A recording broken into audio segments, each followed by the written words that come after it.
The influence of the African Union, CELAC, and other regional associations is growing.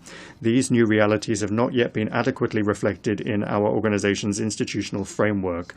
The issue of Security Council reform is particularly important. Russia calls for its democratization exclusively through the expansion of the representation of Asia, Africa, and Latin America.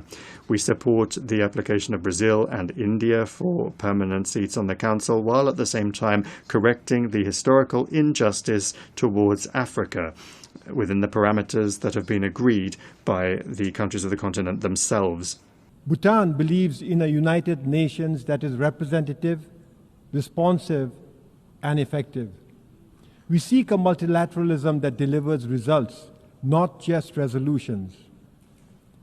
That is why Bhutan supports reform of the United Nations, including reform of the Security Council, expanding both permanent and non-permanent membership.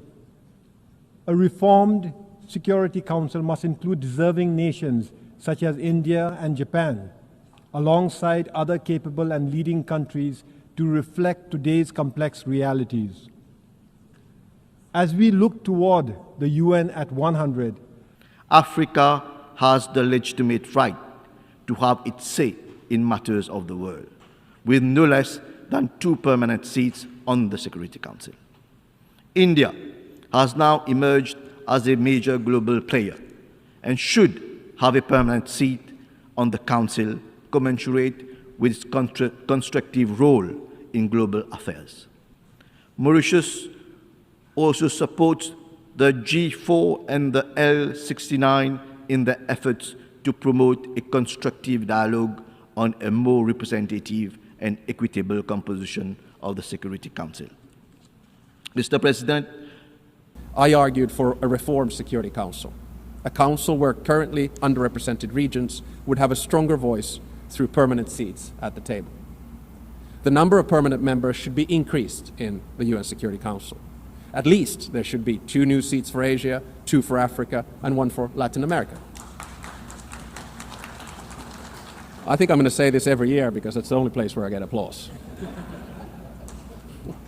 No single state should have a veto power. And if a member of the Security Council violates the UN Charter, its voting rights should be suspended. I believe that these changes...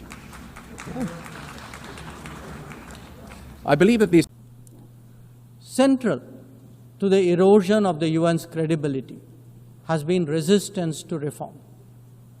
Most members strongly desire change, but the process is being made an obstacle to the outcome. It is imperative that we see through this cynicism and purposefully address the reform agenda. The historical injustice done to Africa should be redressed.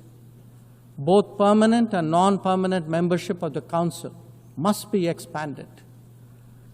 A reformed Council must be truly representative, and India stands ready to assume greater responsibilities.